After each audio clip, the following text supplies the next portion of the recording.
মাননীয় সদস্যবৃন্দ, আমরা ফ্যাসিস্ট মুক্ত, আমরা ফ্যাসিবাদের দোসর মুক্ত জাতীয় সংসদ চাই।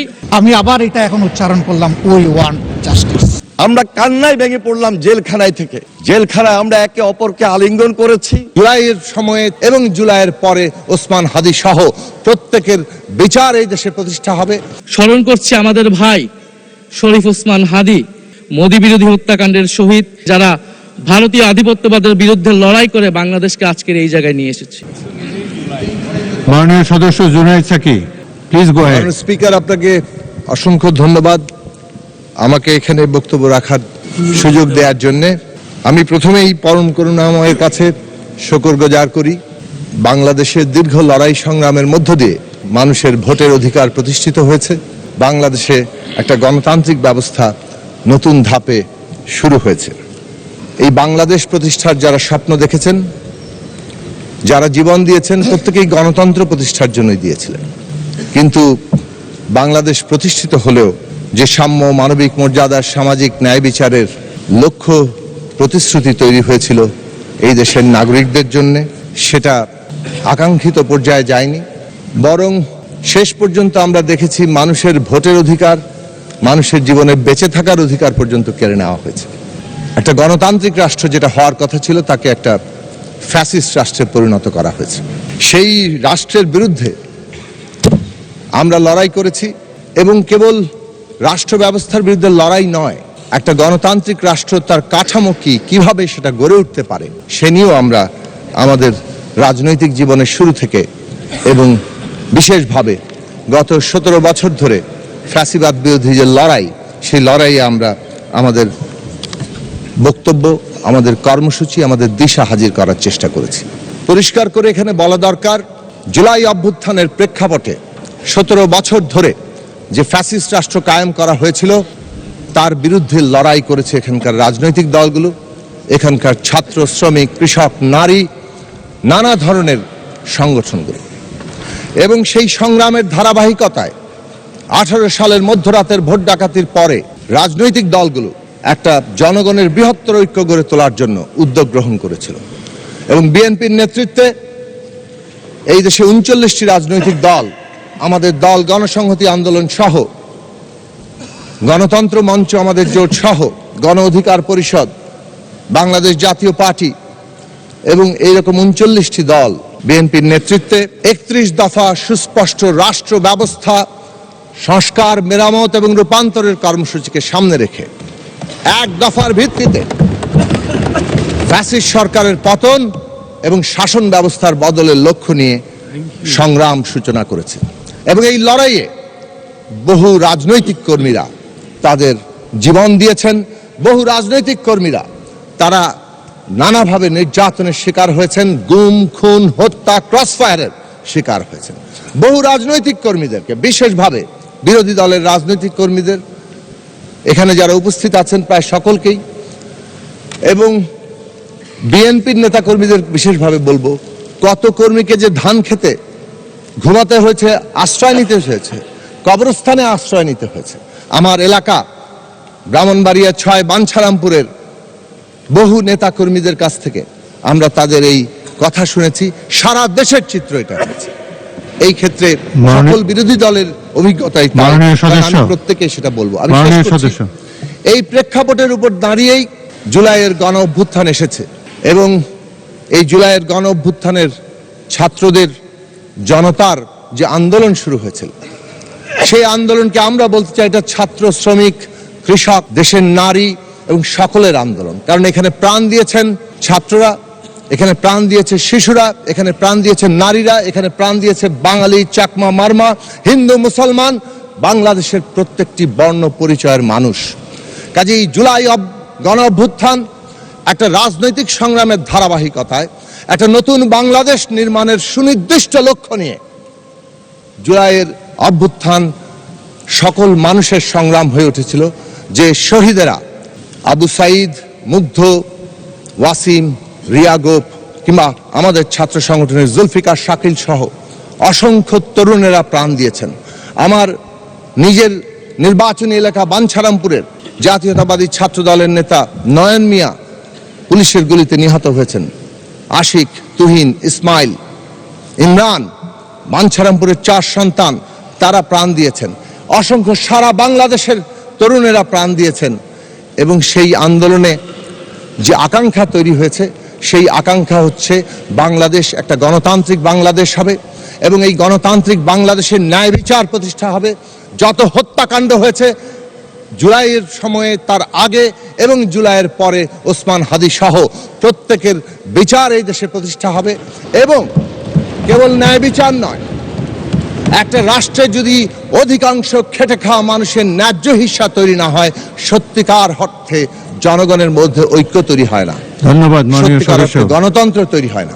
মাননীয় স্পিকার, 30 সেকেন্ড। এবং সেই কারণে একদিকে ন্যায় বিচার, অন্যদিকে এই খেটে খাওয়া মানুষের ন্যায্য হিস্সা তৈরির মধ্য দিয়ে জনগণের মধ্যে ঐক্য প্রতিষ্ঠা। আর যেই দেশে জনগণের ঐক্য প্রতিষ্ঠা হয়, যেই দেশে ঐক্যের উপর দাঁড়িয়ে গণতন্ত্র চলে, সেই জনগোষ্ঠীকে কেউ পরাজিত করতে পারে না। তার মধ্য দিয়ে স্বাধীনতা, সার্বভৌমত্ব রক্ষা হয়।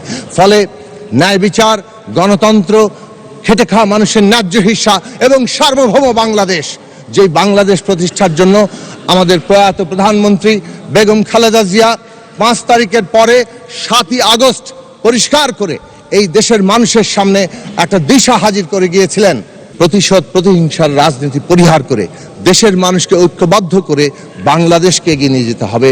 এটা কেবল একটা বক্তব্য নয়, এটা বাংলাদেশের সামনে একটা রাজনৈতিক দিশা, যে দিশার মধ্য দিয়ে আজকের বিশ্ব বাস্তবতায় আমরা কোথায় যাব সেটা আমাদের ঠিক করতে হবে।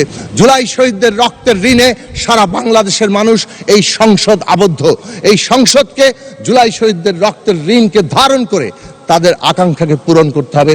সেই দিকেই মাননীয় প্রধানমন্ত্রী সহ, মাননীয় সংসদ নেতা সহ, বিরোধী দলের নেতা সহ, এই মাননীয় স্পিকার, সকল সদস্য আমরা সেই দিকে অগ্রসর হব।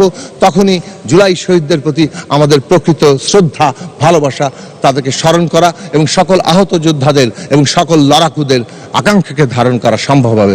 আমাকে এই সুযোগ দেওয়ার জন্য আপনাকে আবারও অসংখ্য ধন্যবাদ জানাচ্ছি মাননীয় স্পিকার। ধন্যবাদ মাননীয় সদস্য। মোহাম্মদ নাহিদ ইসলাম, 184, ঢাকা 11। বিসমিল্লাহির রহমানির রহিম। আজকের দিনটি আমাদের জাতীয় জীবনে অনেক ঐতিহাসিক একটি দিন, ব্যক্তিগতভাবে আমার জীবনেও।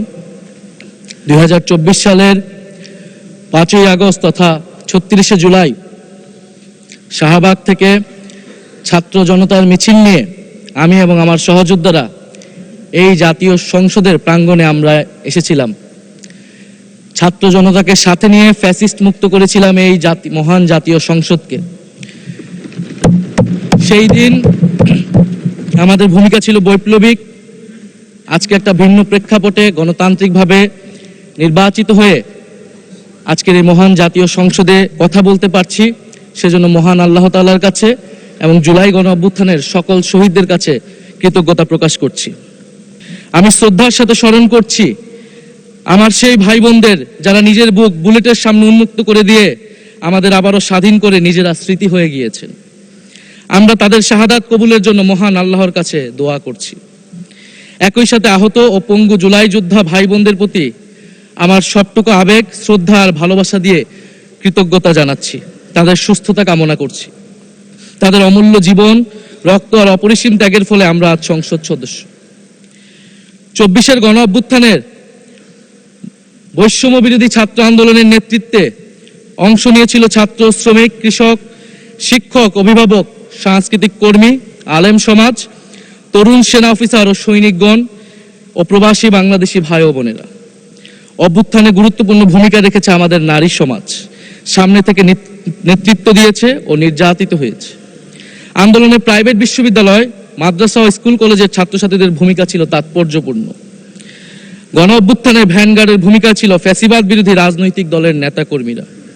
স্মরণ করছি ছাত্রদল, ছাত্র শিবির, ছাত্র শক্তি, ছাত্র অধিকার পরিষদ এবং বিভিন্ন ইসলামপন্থী ও বামপন্থী ছাত্র কর্মীদের যারা সাহসিকতার সাথে লড়াই করেছিল বৈষম্য বিরোধী ছাত্র আন্দোলনে। মাননীয় স্পিকার, 24 মানে কেবল 24 না, এর পিছনে রয়েছে বিশাল প্রেক্ষাপট। আমি স্মরণ করছি 47-এর আজাদির লড়াই, 71-এর মহান মুক্তিযুদ্ধ এবং 24-এর ছাত্র জনতার গণ অভ্যুত্থান এবং সকল জাতীয় শহীদকে। এ সকল ঐতিহাসিক জাতীয় সংগ্রামের ধারাবাহিকতায় আজকের বাংলাদেশ গৌরব নিয়ে দাঁড়িয়ে আছে। স্মরণ করছি পিলখানা হত্যাকাণ্ডের শহীদ, শাপলা হত্যাকাণ্ডের শহীদ, মোদী বিরোধী হত্যাকাণ্ডের শহীদ, ফ্যাসিস্ট আমলে গুম হওয়া ব্যক্তিদের স্মরণ করছি। 18 সালের কোটা সংস্কার আন্দোলন ও নিরাপদ সড়ক আন্দোলনের ছাত্র কিশোরদের অকুতোভয় সাহসকে স্মরণ করছি। স্মরণ করছি আমাদের ভাই শরীফ ওসমান হাদি, যিনি তার সাহসিকতার মাধ্যমে বাংলাদেশকে একটি ইনসাফ ভিত্তিক বাংলাদেশ হিসেবে গড়ে তুলতে চেয়েছিলেন। তিনি আর আমাদের সাথে নাই।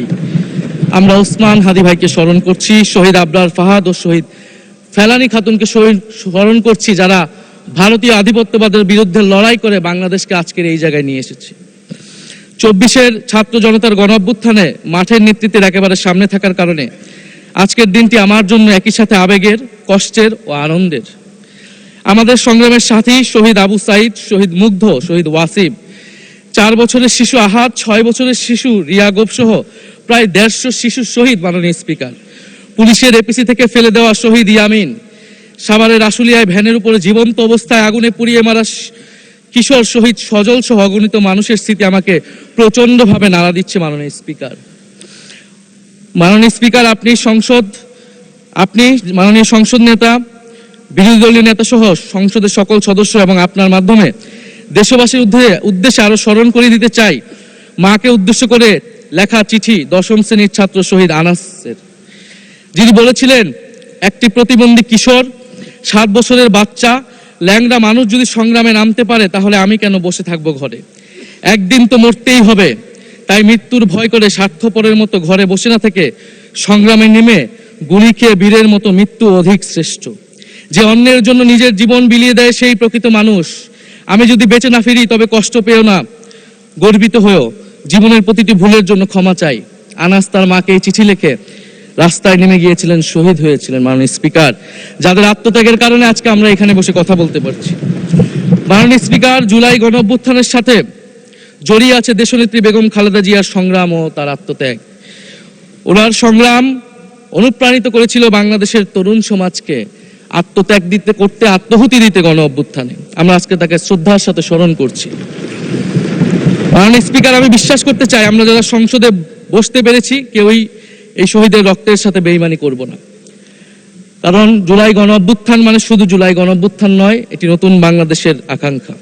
গণভোটের রায় অনুযায়ী আমরা যেমন সংসদ সদস্য, একইভাবে সংবিধান সংস্কার কমিশনের সদস্য। আমাদের সরকারি দলের বন্ধুরা অবিলম্বে সংবিধান সংস্কার কমিশনের সদস্য হিসেবে শপথ নেবেন বলেই আমরা বিশ্বাস করি। আমরা একই সাথে গণতান্ত্রিক সংস্কারগুলো সাধন করতে চাই। 70% মানুষ গণভোটে তাদের রায় জানিয়ে দিয়েছে। মাননীয় স্পিকার, গণতন্ত্রে জনতার রায় সার্বভৌম, তার উপর কোনো আইন বা বিধান চলতে পারে না। মাননীয় স্পিকার, আমরা বিচার চাই, জুলাই গণহত্যার বিচার চাই, শরীফ ওসমান হাদি হত্যার বিচার চাই, গুম খুনের বিচার চাই, বিগত সময়ে হওয়া লুটপাট এবং দুর্নীতির বিচার চাই। জুলাই মানেই নতুন বন্দোবস্ত, গণতান্ত্রিক অন্তর্ভুক্তিমূলক বৈষম্যহীন দেশ। জুলাই মানে আধিপত্যবাদ মুক্ত, ফ্যাসিস্ট মুক্ত দেশ। জুলাই মানে মানবিক মর্যাদা ও দায় দরদের বাংলাদেশ। মাননীয় স্পিকার, আমি শেষ করবো একটি কথা বলেই। আজকে সবাই এক বাক্যে স্বীকার করে নিয়েছেন যে জুলাই গণ অভ্যুত্থানের শহীদদের কারণে আমরা এই মহান সংসদে বসতে পেরেছি এবং এই মহান সংসদে আমরা সকলেই ফ্যাসিবাদ মুক্ত, ফ্যাসিবাদ বিরোধী লড়াইয়ের সৈনিকেরা এখানে আসিছি। আপনার প্রতি নিবেদন থাকবে কোনো ফ্যাসিস্ট তার দোসর যাতে আজকের এই মহান সংসদে বক্তব্য দিয়ে সংসদকে কলুষিত করতে না পারে। আমরা ফ্যাসিস্ট মুক্ত, আমরা ফ্যাসিবাদের দোসর মুক্ত জাতীয় সংসদ চাই। মাননীয় স্পিকার, আপনাকে ধন্যবাদ। ইনকিলাব জিন্দাবাদ। ধন্যবাদ মাননীয় বিরোধী দলীয় চিফ হুইপ। এখন বক্তব্য রাখবেন শহীদউদ্দিন চৌধুরী, মাননীয় মন্ত্রী, পানি সম্পদ মন্ত্রণালয়। বিসমিল্লাহির রহমানির রহিম। মাননীয় স্পিকার, আপনাকে অসংখ্য ধন্যবাদ। আমি সর্বপ্রথম বিগত আন্দোলন সংগ্রামে যারা শহীদ হয়েছেন, বিশেষ করে গুম খুনের শিকার হয়েছেন এবং সর্বশেষ জুলাই আন্দোলনে যারা শহীদ হয়েছেন তাদের আত্মার মাগফিরাত কামনা করছি এবং তাদের পরিবারের প্রতি সমবেদনা জ্ঞাপন করছি। আমরা হেলিকপ্টার থেকে গুলিবর্ষণ দেখেছি এবং সেই হেলিকপ্টারে যে গুলিগুলো হয়েছিল এই দেশের ছাত্র জনতাকে দমিয়ে রাখার জন্য, যেই ফ্যাসিবাদ বাংলাদেশে এক নায়কতন্ত্র কায়েম করেছিল, একদলীয় শাসন করেছিল এবং এক ব্যক্তির শাসন করেছিল, তারাই সেদিন সেই হত্যার জন্য নির্দেশনা দিয়ে জুলাইয়ে যারা আমরা একত্রিত হয়েছিলাম দেশনেত্রী বেগম খালেদা জিয়ার নেতৃত্বে এবং এদেশের ছাত্র জনতার নেতৃত্বে তাদেরকে দমিয়ে রাখার জন্য তারা রক্তের বন্যা সেদিন বয়ে দিয়েছিল। শুধু তাই নয়, যারা সেদিন আন্দোলন সংগ্রামে একত্রিত হয়েছিলাম, একের পর এক গ্রেপ্তার করেছিল, গণগ্রেপ্তার করেছিল, সেই স্মৃতিটুকু শুধু আজকের এই পার্লামেন্টে তুলে ধরেই আমার এই সংক্ষিপ্ত বক্তব্য আমি শেষ করব। মাননীয় স্পিকার, ডিবি অফিসে যখন যাই 25 জুলাই আমাদের সিনিয়র অনেক নেতৃবৃন্দ ডিবি অফিসে চোখ বাঁধা অবস্থায় ছিলেন। উপর্যুপরি তাদের উপর অত্যাচার হয়েছিল, নির্যাতন হয়েছিল। আমরা একত্রিত হয়ে প্রতিবাদ করি। এই প্রতিবাদ করা অবস্থায় আমাদের অনেক ছাত্র নেতাও ছিলেন এবং বিরোধী দলীয় যারা এখানে কথা বলেছেন, তারাও সেদিন এক রুমে একভাবে আমরা আবদ্ধ অবস্থায়, নির্যাতিত অবস্থায় ছিলাম। আমরা যখন উপর্যুপরি ওই ডিবি অফিসে শুনছিলাম যে হত্যা এবং হত্যা হচ্ছে, খুন এবং খুন, রক্ত এবং রক্ত, তখনও বুঝতে পারি নাই 5 আগস্ট সেদিন ওই ফ্যাসিবাদ বিদায় নেবে। মহান আল্লাহ তাআলার হুকুম। আমরা যখন দেখলাম ফ্যাসিস্ট বিদায় নিয়েছে, আমরা কান্নায় ভেঙে পড়লাম জেলখানায় থেকে। জেলখানায় আমরা একে অপরকে আলিঙ্গন করেছি এবং তখন একটা ভিডিও বার্তা যখন পেয়েছি আজকের মাননীয় প্রধানমন্ত্রী জনাব তারেক রহমানের, যে আমাদেরকে এই দেশ রক্ষা করতে হবে, অত্যাচার নির্যাতন যে গুম খুন হয়েছে এর প্রতিবাদে প্রতি উত্তর না দিয়ে, প্রতিশোধ না দিয়ে নতুন ভাবে দেশটা গঠন করার জন্য তিনি যে আহ্বান জানিয়েছেন সেটা আমাদেরকে নাড়া দিয়েছিল। বিদায় ধন্যবাদ সেদিন মাননীয় জেলখানা মন্ত্রী, থেকে ধন্যবাদ। আমরা সেখান থেকে আমরা চেষ্টা করেছি যেন আমরা সবাই দায়িত্ব নিয়ে জনগণের পাশে দাঁড়াই। মাননীয় স্পিকার, এই জাতি আমাদের দিকে তাকিয়ে আছে, এই জাতির প্রত্যাশা অনেক, এবং মাননীয় মন্ত্রী, বাংলাদেশটাকে গড়তে গিয়ে মাননীয় মন্ত্রী আমরা শেষ যেন করেন। সেই দায়িত্বটুকু নিই। আজকে দয়া করে সকলের শেষ দায়িত্ব। করেন। তাই আজকে আমি মনে করছি আমরা এখান থেকে সবাই ঐক্যবদ্ধ হয়ে নতুন বাংলাদেশ গড়ার ক্ষেত্রে জনগণের পাশে থেকে জনগণের জন্য এই বাংলাদেশটাকে গণতন্ত্রের ভিতকে শক্তিশালী করার মধ্য দিয়ে আজকের এই মহেন্দ্রক্ষণে আমরা যেন সেই মাননীয় মন্ত্রী, অনেক জনগণের ধন্যবাদ। পাশে, জনগণের যে সরকার এবং এই সরকারের নেতৃত্বে গণতন্ত্রের ভিতকে শক্তিশালী করার সবাইকে সে আহ্বান জানিয়ে আমি আমার বক্তব্য শেষ করছি। খোদা হাফেজ। ধন্যবাদ মাননীয় মন্ত্রী। এবার আমি মাননীয় বিরোধী দলের নেতাকে বক্তব্য রাখার জন্য আহ্বান জানাচ্ছি। আলহামদুলিল্লাহ রাব্বিল আলামিন ওয়াসসালাতু ওয়াসসালামু আলা রাসূলিহিল কারীম ওয়া আলা আলিহি ওয়া সাহবিহি ওয়া আহলি বাইতি আজমাইন। আমি সর্বপ্রথম মহান আল্লাহ তাআলার শুকরিয়া আদায় করছি। আপনাকে ধন্যবাদ জ্ঞাপন করার পাশাপাশি সারা দেশবাসী এবং বিশেষ করে আমার নির্বাচনী এলাকার সম্মানিত জনগণকে ধন্যবাদ এবং কৃতজ্ঞতা জ্ঞাপন করছি।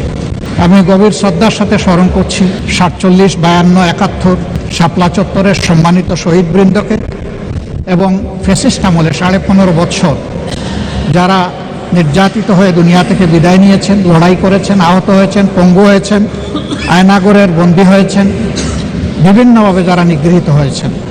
বিশেষভাবে আমি গভীর শ্রদ্ধার সাথে স্মরণ করছি 24 জুলাইয়ে যারা বুক চিতিয়ে লড়াই করে আমাদেরকে আজকের এই সংসদ গঠন করার সুযোগ তৈরি করে দিয়েছেন। তাদের মধ্যে যারা নির্যাতিত হয়ে দুনিয়া থেকে বিদায় নিয়েছেন, মহান রব্বুল আলমিনের দরবারে দোয়া করি আল্লাহ তাদের সকলকে শহীদ হিসাবে কবুল করুন। যারা আহত পঙ্গু হয়েছেন, আল্লাহ তাদেরকে সুস্থতার নিয়ামত দান করুন। আজকের এই সংসদ গতানুগতিক কোনো সংসদ নয়, এটা 24 রক্তের উপর দাঁড়িয়ে থাকা একটি সংসদ। মাননীয় স্পিকার, বাংলাদেশের স্বাধীনতার পরপর 55টি বৎসর আমরা অতিক্রম করে এসেছি। এই দেশের সংসদ এবং সংসদীয় রাজনীতি সত্যিকার অর্থে খুব কম সময়ে কার্যকর ছিল। অল্প যেটুকু সময় ছিল জনগণ তার সুবিধা পেয়েছে। বেশিরভাগ সময় ফ্যাসিজমের কবলে পড়ে এই সংসদ ছিল অনেকটা দামি সংসদ, অকার্যকর। এবং আপনি যে বিরল সম্মানে আজকে ভূষিত হয়েছেন, এই জায়গায় অভিভাবকত্বের দায়িত্ব যারা পালন করেছেন অতীতে, তারা নিজের উপর, সংসদের উপর, দেশবাসীর উপর, গণতন্ত্রের উপর, মানুষের অধিকারের উপর তারা সুবিচার অনেকেই করতে পারেননি। আমরা আশা করি আপনার নেতৃত্বে এটি একটি গতিশীল সংসদ হবে, এটা আমরা আশা করতে চাই। আমরা আশা করতে চাই অতীতে যে মন্দ নজির সৃষ্টি হয়েছে বিভিন্ন সময়, এটি নতুন করে আর হবে না। আজকের এই সংসদে অনেক তরুণ সদস্য এখানে আজকে এসেছেন। আমিও বয়সে একটু বেশি হলেও আমিও তরুণ। আমার জীবনে এটা প্রথমে এই সংসদে ঢোকা, সুতরাং আমিও তরুণদের একজন। সেই তরুণরা যারা এখানে প্রাজ্ঞ আছেন, অতীতে যারা এই মহান সংসদের সদস্য বারবার নির্বাচিত হয়েছেন, তাদের কাছ থেকে আমরা ভালো কিছু শিখব। আমরা অতীতের সংসদগুলোতে দেখেছি এখানে দেশের মানুষের কল্যাণ বিবেচনায় আলোচনা না হয়ে মানুষের চরিত্র হননের জন্য এখানে বিপুল সময় ব্যয় করা হয়েছে। আমি আপনাকে বিনীতভাবে অনুরোধ করব, এই সংসদ যেন কারো চরিত্র হননের কেন্দ্রে পরিণত না হয়। আপনার কাছ থেকে কেউ সামান্যতম সুযোগও যেন এই ব্যাপারে না পায়। আমরা চাই এই সংসদ শুধুমাত্র জনকল্যাণে প্রতিষ্ঠিত হবে এবং পরিচালিত হবে। আমি আস্থাশীল, গভীর আস্থাশীল, আপনি একজন লড়াকু মুক্তিযোদ্ধা, আপনি পারবেন ইনশাআল্লাহ এই সংসদকে সফলভাবে নেতৃত্ব দিতে। আমরা আপনার সঙ্গত প্রত্যেকটি বিষয়ে কথা দিচ্ছি, আমরা আপনাকে সমর্থন দিব, সহযোগিতা দিব, আপনার জন্য দোয়া করব। আমরা আপনার কাছ থেকে শুধু ইনসাফ আশা করব। আপনি যদি এই সংসদের উপর ইনসাফ করেন তাহলে 18 কোটি মানুষের উপর ইনসাফ করা হবে। কারণ রাষ্ট্রের গুরুত্বপূর্ণ 3টি অঙ্গের এটি হচ্ছে সবচেয়ে গুরুত্বপূর্ণ অঙ্গ। এই অঙ্গটা যখন সুস্থ সবলভাবে পরিচালিত হবে, বাকি 2টা অঙ্গ সরাসরি সেইভাবেই কাজ করবে। মাননীয় স্পিকার, আবারও বলি, জুলাইয়ের রক্তের উপর দাঁড়িয়ে এই সংসদ, জুলাইয়ের একটা প্রত্যাশা ছিল, একটা মাত্র স্লোগান ছিল, উই ওয়ান্ট জাস্টিস। আমি আবার এটা এখন উচ্চারণ করলাম, উই ওয়ান্ট জাস্টিস। আসসালামু আলাইকুম রহমতুল্লাহ।